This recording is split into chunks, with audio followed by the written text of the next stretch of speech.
Hello, listeners, and welcome to the third and final part of this mini-series on NXIVM. If you would like to support the show from £1 a month and gain early access to ad-free full-length episodes, you can find me at patreon.com/the Cult Vault. But for now, here is Susan Dones. So, when you talk about 9 women leaving at the same time, is this what's known as the NXIVM Nine? Yes. And you each go through the court system in an attempt to get damages from NXIVM to get money paid back to you. No. No, none of us tried to get our monies back after we left. 3 of us got sued. Right. So the NXIVM Nine, you all leave. 3 of you are served with court papers. What is the basis of NXIVM trying to sue you? Well, Barbara got sued because she was the Brofmans' financial planner. And so the Brofmans sued her, and then NXIVM sued her because they could. So, I mean, just because in the United States, you can sue anybody because you want to sue anybody. And then we got sued because we could, and so they came in and claimed all kinds of stuff, like we destroyed their business, that we tried to extort money from them and stuff like that. And so, like, we couldn't afford an attorney. So I represented us as our own attorney. It's called pro se. And the judge, here I am standing in front of the judge, and he's like, "These, Miss Stones, these are very serious charges against you, and I really recommend you get an attorney." And I'm like, I said, "Your Honor, I don't have any money. I said, I'm more than broke, and I said, I'd love to get an attorney. And every attorney I've called, they just Google NXIVM, and they're litigious. And I said, they want, $20,000 to $50,000 retainer, which I don't have. And I said, this is going to cost me at least $500,000, and I don't have that kind of money. I said, I apologize. You're stuck with me. And I said, I know judges hate pro se attorneys, but yeah, I said, I'll do my best to be as professional as I can. And I've studied a little bit about law. I took an online course, how to represent myself. And I said, What did the judge say? He just kind of rolled his eyes. And I said, and I said, it'll take me 3 months to prove to you that this is, a litigious, lawsuit, and to prove that this is a cult. But I will prove to you that this is a cult. I said, it looks good because it's got the Brofman name behind it, and they say they're an international company, but they're really an international cult. I said, but I will prove to you that these are all lies against us. And I did. So I beat 7. You won your court case. That's wild. 7 NXIVM's attorneys, high paid attorneys. To stand in front of a judge and say, I don't have any money to defend myself against a group that's accusing me of trying to extort them out of money because they've taken all of my money, is another one of those like convoluted things, isn't it? It's another one of those like, whoa, how did we get from there to there? And what a remarkable thing to do, to represent yourself, educate yourself, and win your court case. It's one of the most like badass stories I've ever heard. Yeah. Well, it's funny because I did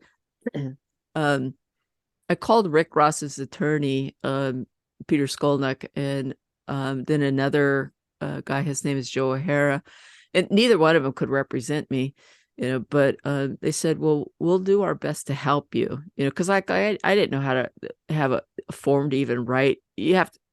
Legal papers have to be in a certain form and stuff, and have dyslexia, so I have a hard time writing anyways. And so, and like I did take this online course, and it tells like which motions are which and stuff like that. But and they are good at document dumping, and like sometimes I'd have to file 2 or 3 motions in a week and stuff like that. And so they both helped me, oh, like I would write the motion out and then I'd send it to Joe and Joe would proofread it for me and stuff like that. And so I had some help in regards to that. But, then I'd have to go to motion court, and that's when you file a motion and the motion has to be heard. And then the attorneys come to court and then you have to present your motion in front of each other and stuff like that. And the judge would always make us go last.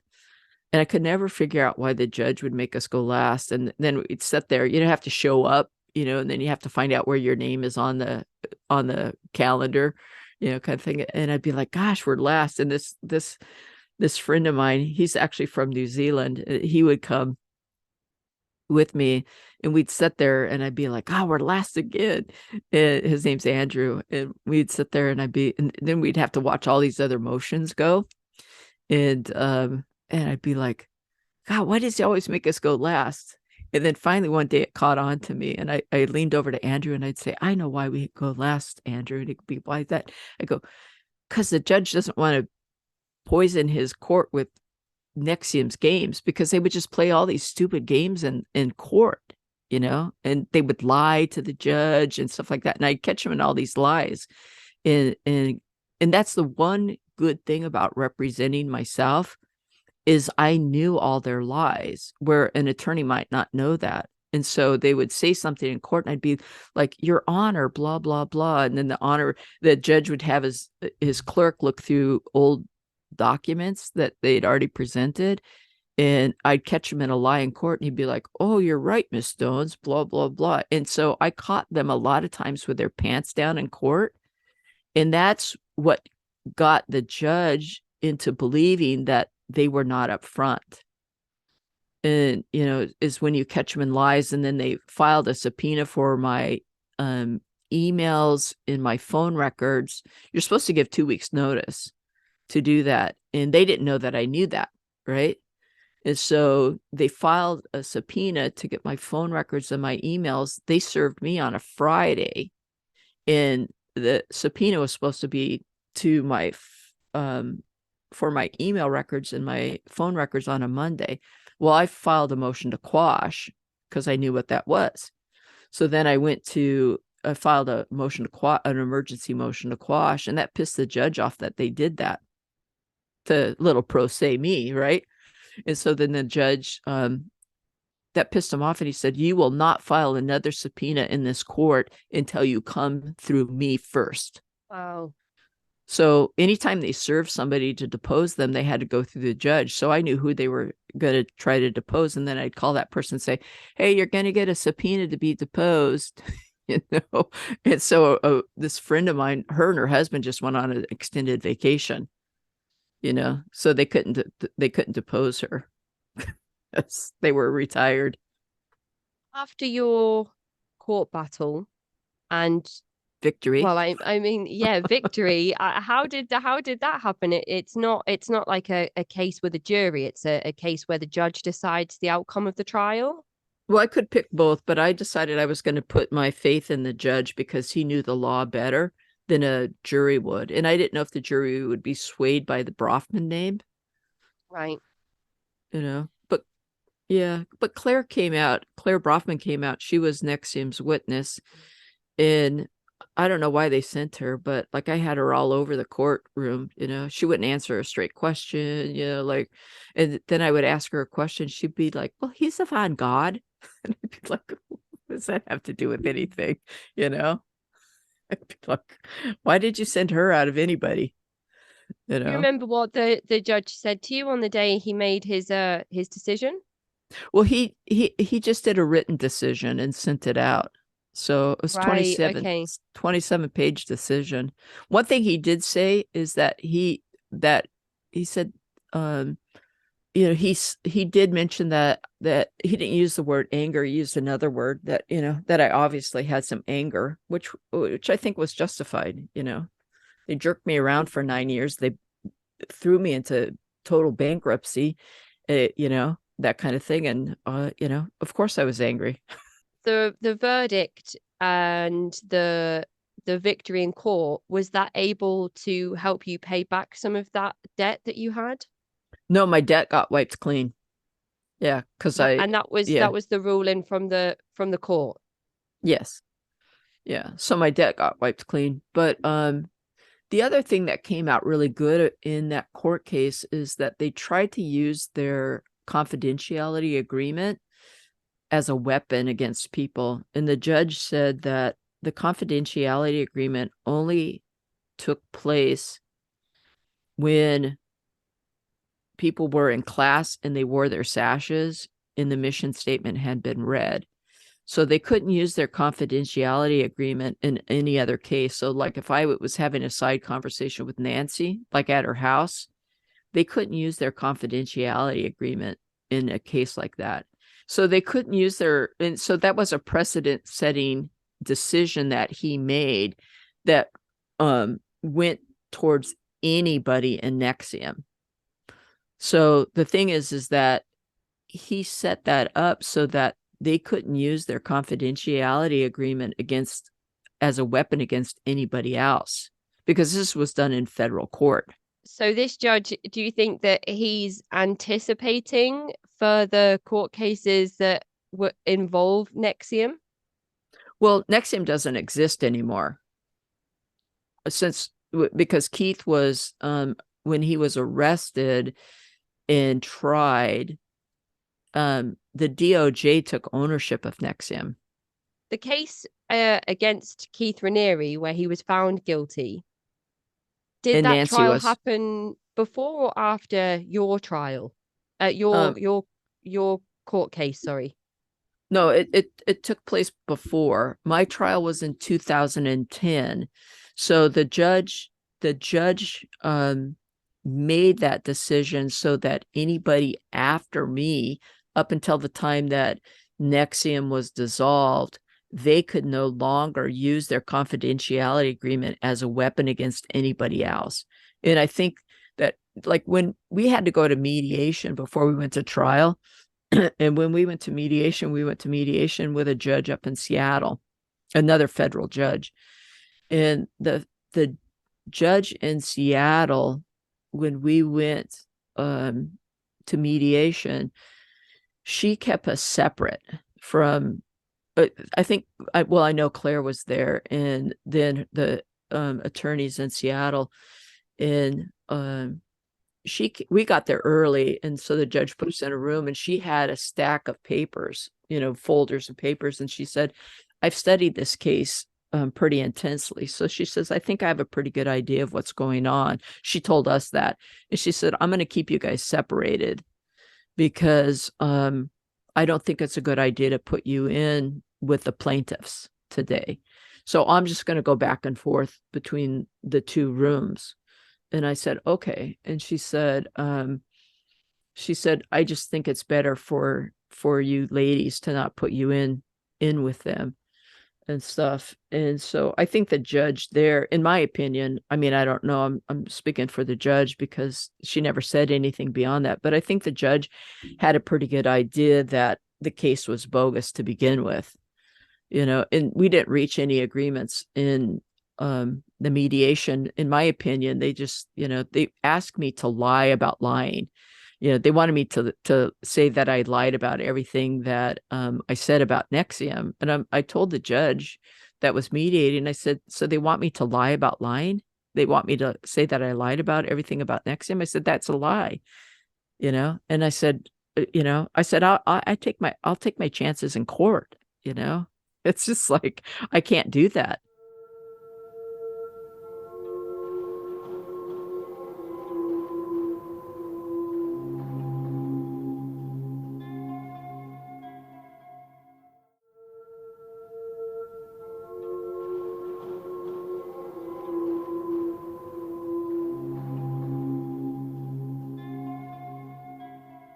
So your court case happened in 2010.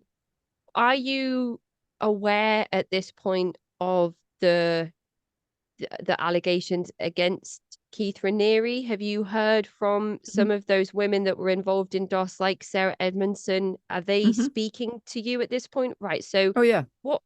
when did you first hear about the stuff that was happening in Albany? And who were the first people to come to you and tell you what had been going on up there? Well, I stayed abreast of everything that was going on. I never left the battlefield of NXIVM. So I fought the whole entire time. I stayed in touch with state and federal agencies. You know the you know I was in it for the long haul. I've been a cult advocate ever since I left, and still am. So I mean that's kind of what I do now. And so I heard about DOS from I think it was Frank Perlato, called me and asked me if I, because he was contacted about it first. And so, but as people left NXIVM, people would call me and talk to me about, what was going on and stuff. So I kind of became the safe harbor for people to contact when they left NXIVM and stuff like that. And I went to part of the trial. I went to all of the sentencing. Well, I didn't go to all the sentencings. I didn't go to Allison Mack's sentencing, and I didn't go to Kathy Russell's sentencing. But I went to Nancy's. I went to Keith's. I went to Claire's. I went to Lauren's sentencing and stuff. So I stayed up on the case quite a bit. And I've read every court document that has come out of the trial and stuff like that. But just knowing Keith's nature, I knew that he was going to amp up his behavior, because you take a person like Keith and he's going to amp it up, and then he's going to get tired of that, that's just not going to be enough for him. And then he's got to amp it up a little bit more, and that's not going to be enough for him. And then he's got to amp it up a little bit more, and that's not going to be enough for him. And so, in that I knew he would eventually do something that was too much, and then the authorities would come in. And so some people, some cult leaders, they have better impulse control, and they're not going to step over that line where the government's going to say that's too much. We're not going to let you get away with that kind of thing. And so and so they can get away with it for a lot longer, where some cult leaders, they just don't have that impulse control, and they have to amp up that behavior kind of thing. And so I knew eventually that Keith would step over that line. But I was just amazed at how much people just put up with in regards to him. When I heard about how bad Janess got and how bad SOP was, and that kind of stuff, and I'm just like, people's tolerance for the abuse was just, I was amazed with what people put up with. And I mean, I think my shelf was made out of like really weak wood, and some people's were like made out of redwood forest trees. It's just like, oh my God, it's just like, I don't know, it's just like, God, you guys had tree trunks for shelves, those shelves that the red flags went up on. It's just like, it's like, thank God for Bonnie Peace. It's just like, her finally waking up and saying enough. Because that's really what it took, is for her to just wake up and then pull Mark out. And then Mark, that's one thing I have to say about Mark, is that when Mark woke up, that was really this Mark is Mark Vicente, yeah. But it really took his wife to wake up, and for her to say, I'm willing to walk away from my marriage, to Wow. wake Mark up. And was Bonnie a member of DOS? No. But she had an understanding of some of the things that were happening in that inner circle? Yeah. Well, I think she saw the maturation taking place in women, the being too thin and stuff like that. I don't know if she knew about what was going on in DOS, if somebody had come to her and said, hey, look, this is what's happening. I don't know the full story about that. I haven't talked to her about that. I mean, Bonnie and I are I would say, pretty good friends, and we do talk and stuff like that. But I don't know the full story on that. I haven't Mm-hmm. really asked her about it because I think that that's too traumatic for her still at this Yeah. point. But I know that she walked away and told Mark that you know you're putting our marriage in jeopardy, and that it took Mark a little bit longer to kind of wake up, but that when he did, he and Mark and I were pretty good friends while I was in, and I tried to warn Mark about certain things, but I had to be careful because um Mark was in the he wasn't in the inner circle, but he was right next to the inner circle. And you can only say so much without like it reflecting back on me in a really bad way. And I think that that's why in season 1 of The Vow, Mark came to me and wanted to, you know, work at making amends with me, Mm-hmm. kind of thing, is because he knew I tried to warn him about things that were going on, kind of thing. But yeah, so I never left the battlefield. I was in there trying to wake people up sublingually, and or not sublingually, that's underneath the tongue, but subliminally trying to do that. And I was always trying to get to some kind of authority. They just had too much protection in the Northern District of New York. It was actually the Eastern District, and that actually woke them up. And really what it took is the New York Times story with Sarah Edmondson showing her brand that got the DOJ's attention. That's what Moira Pinza saw, and she started doing research, and then she got a hold of Sarah Edmondson's attorney and said, I want to talk to this woman, but Moira Penza's the woman that well, the prosecutor who yeah, the head managed to get, prosecutor. and Yeah. and the really, the brave and just ultimately courageous, and again, like kick assery of the women coming forward to testify in court to the abuse that they were subjected to, and Moira Pencer as the prosecutor. It was like a perfect storm and combination of things that that ended in Keith Raniere receiving 120 years in prison. And in The Vow season 2, I was laughing at you walking out of the courtroom saying maybe they'll take a couple of years off for good behavior. Right. Yeah. Yeah.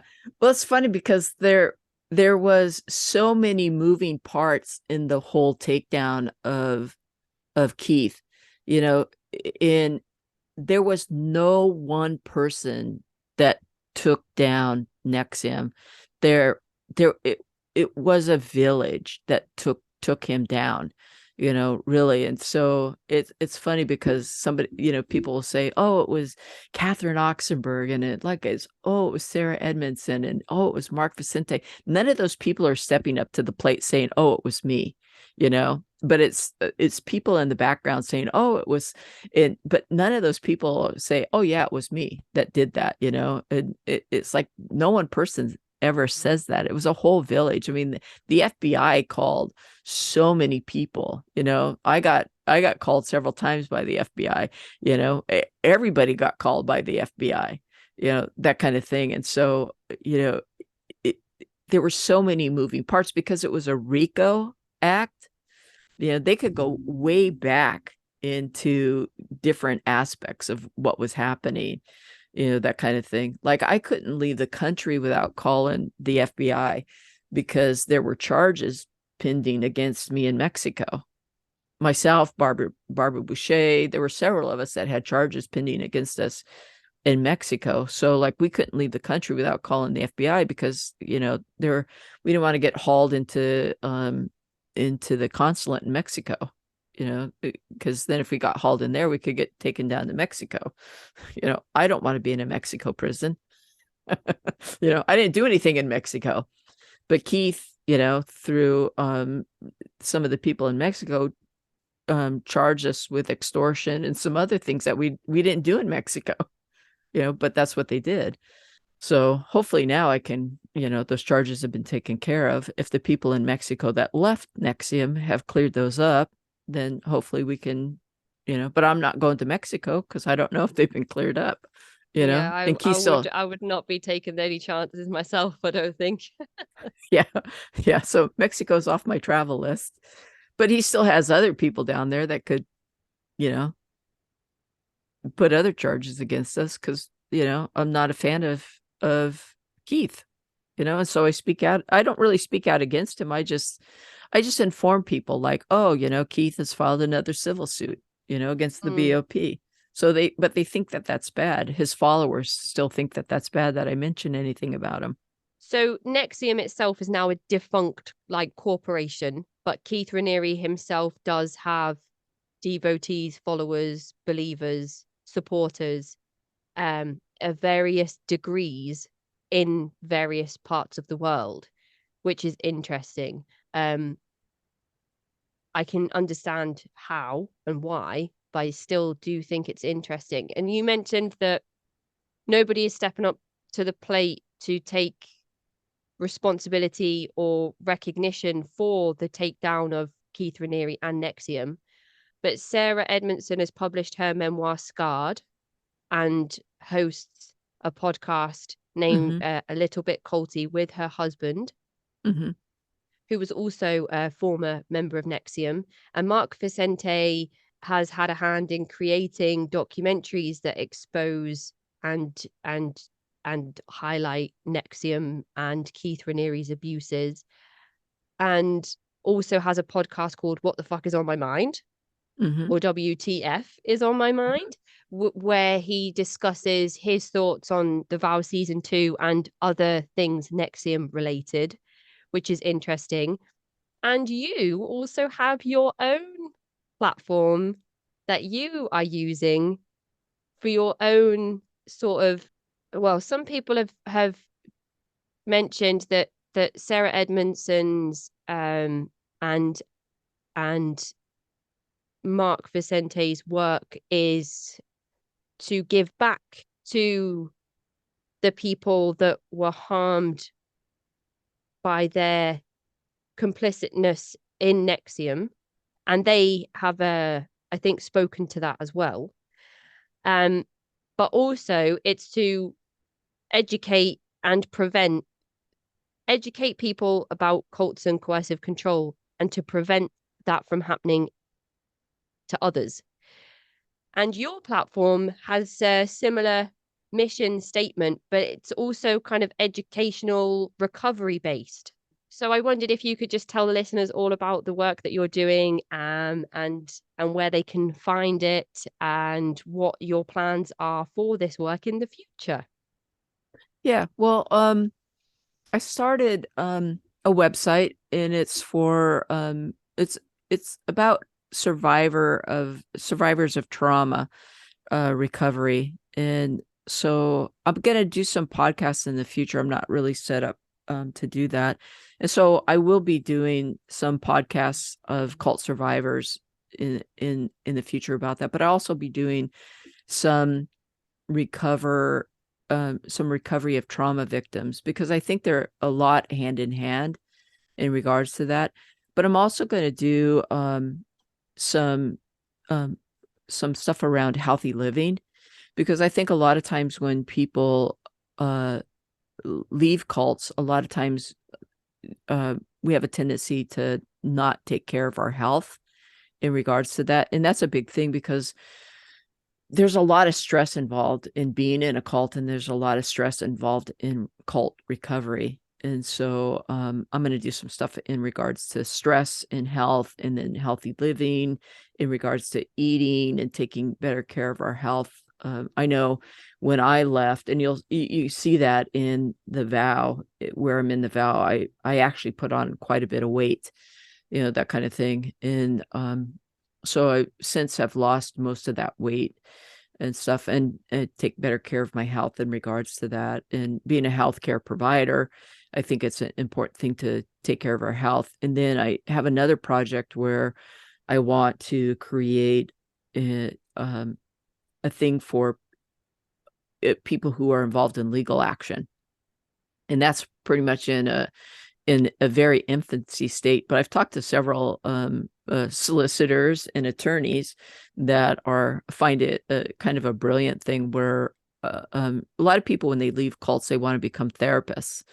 And so what I'm looking at is possibly starting to just simplify it. It's called an attorney in a box, but it's not really that way, where people who can't afford an attorney will know how to become their own attorney, but then they'll have help in regards to that, where if they need some help with that, there'll be some law firms out there where people can be able to give them the kind of help that I received. I had a couple of attorneys that were willing to help me through my thing, and then through that, where maybe not attorneys, but some paralegals or some legal assistants will be able to help them be able to do that, so that, because a lot of That times sounds people, incredible. Oh, it sounds yeah, incredible.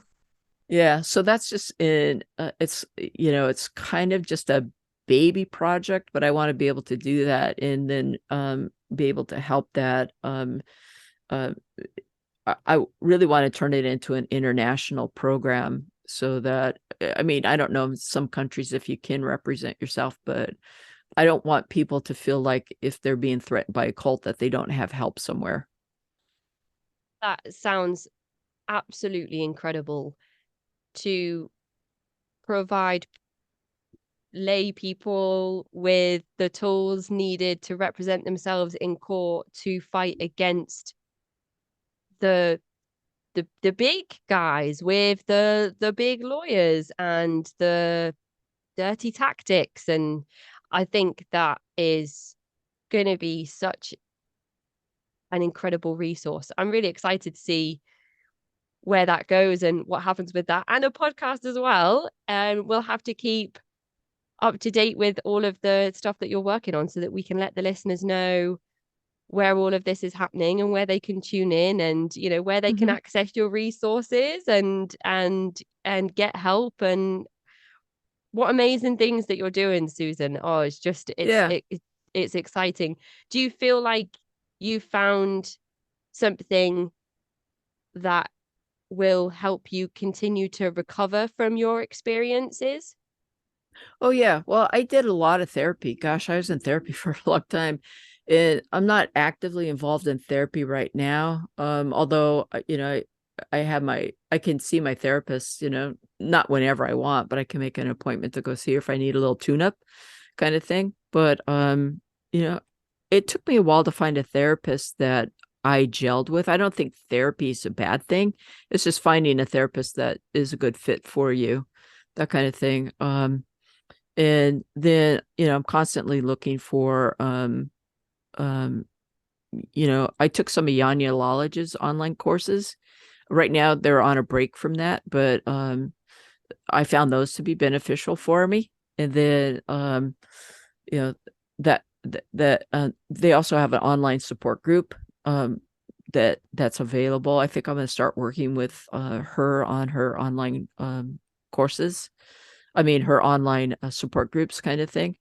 Um, it's possible I'll start offering some online support classes, that kind of thing. I'm going to start doing some consulting in the probably the near future, in regards to like healthy living, that kind of stuff.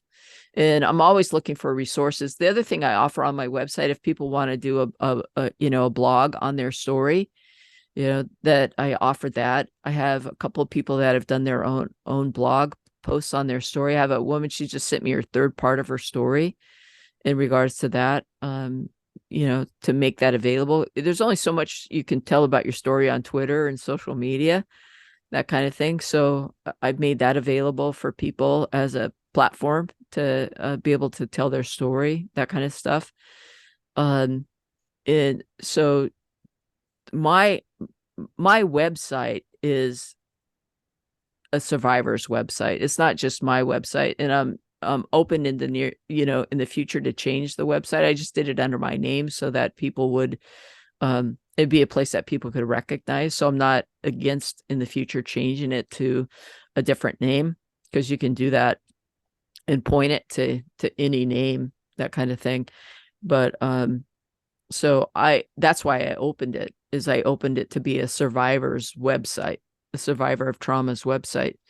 And so, and I just started it out talking about NXIVM because that's what I know about, but I'm not opposed to opening it up to, a cult survivors website, that kind of thing. But I just did it, and I did it over Thanksgiving weekend because that's when I had the most free time to be able to do that.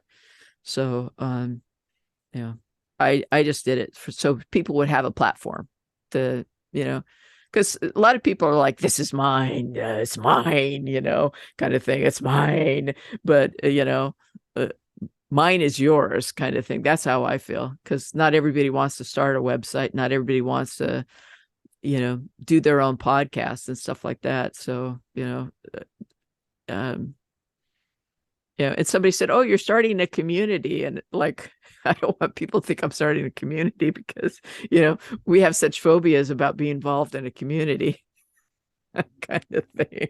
I just don't want to be involved with people who want to manipulate my community, kind of thing. Yeah, absolutely. It sounds as if there is some amazing and inspiring work coming out from the activism that you're doing, Susan. I think that sounds what everybody needs. Legal. Come and tell me about your trauma and get legal advice at the same time. And I'll also tell you how you can live a healthy lifestyle. I think it's just like you're wearing all the hats, and I think it's absolutely awesome. So the website is susandones.com. Yes. Yeah.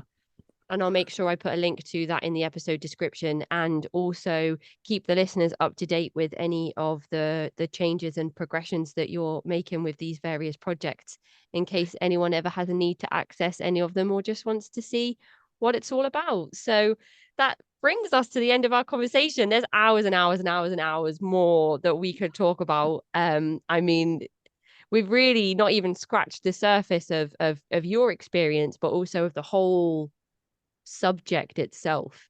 Yeah. There's just so much more to the subject of ESP, NXIVM, and all the other smaller groups that existed under the banner of NXIVM, and just of the cult leader himself, and just how coercive and manipulative he really was, as an individual.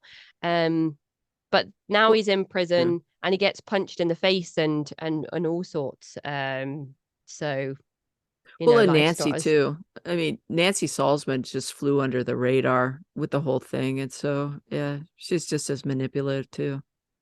yeah, even if she says to the camera that she's not, Well, which yeah. people can watch in the Vow season 2 if they would like to know what we're referring to there. So thank you so much for your time You're today, so Susan. welcome. Oh, I really appreciated your conversation with me about NXIVM. We went all the way back to the beginning. We talked about the fundamentals and the basics of ESP. So anybody that has not heard of the group NXIVM, I think would have a good understanding of that now after our conversation today, but also an understanding of your experiences and the things that you endured that you're now really taking and putting a positive spin on, and making something good out of something bad. And I think that's absolutely exceptional. I don't know that many people would be able to do that, let alone win their own court case where they represent themselves and the judge say, yeah, this woman, you're not going to use your underhanded tactics against this woman. All of it's just Right. an inspiration. So thank you so much for your time, Susan. I really appreciate you, and I'm really excited for all the work that you're going to be putting into the world. Thank you so much. Thanks for having me. Take care, Susan. Enjoy the rest of your day. Okay, you too. That is the end of this mini-series on NXIVM. For more information about Susan Dones and her work, you can visit susandones.com or follow the links in this episode description. To get in touch with me, you can find me at cultvaultpodcast@gmail.com or follow me on Twitter and Instagram at cultvaultpod. I'm your speaker, Casey. host of the Cult Vault podcast.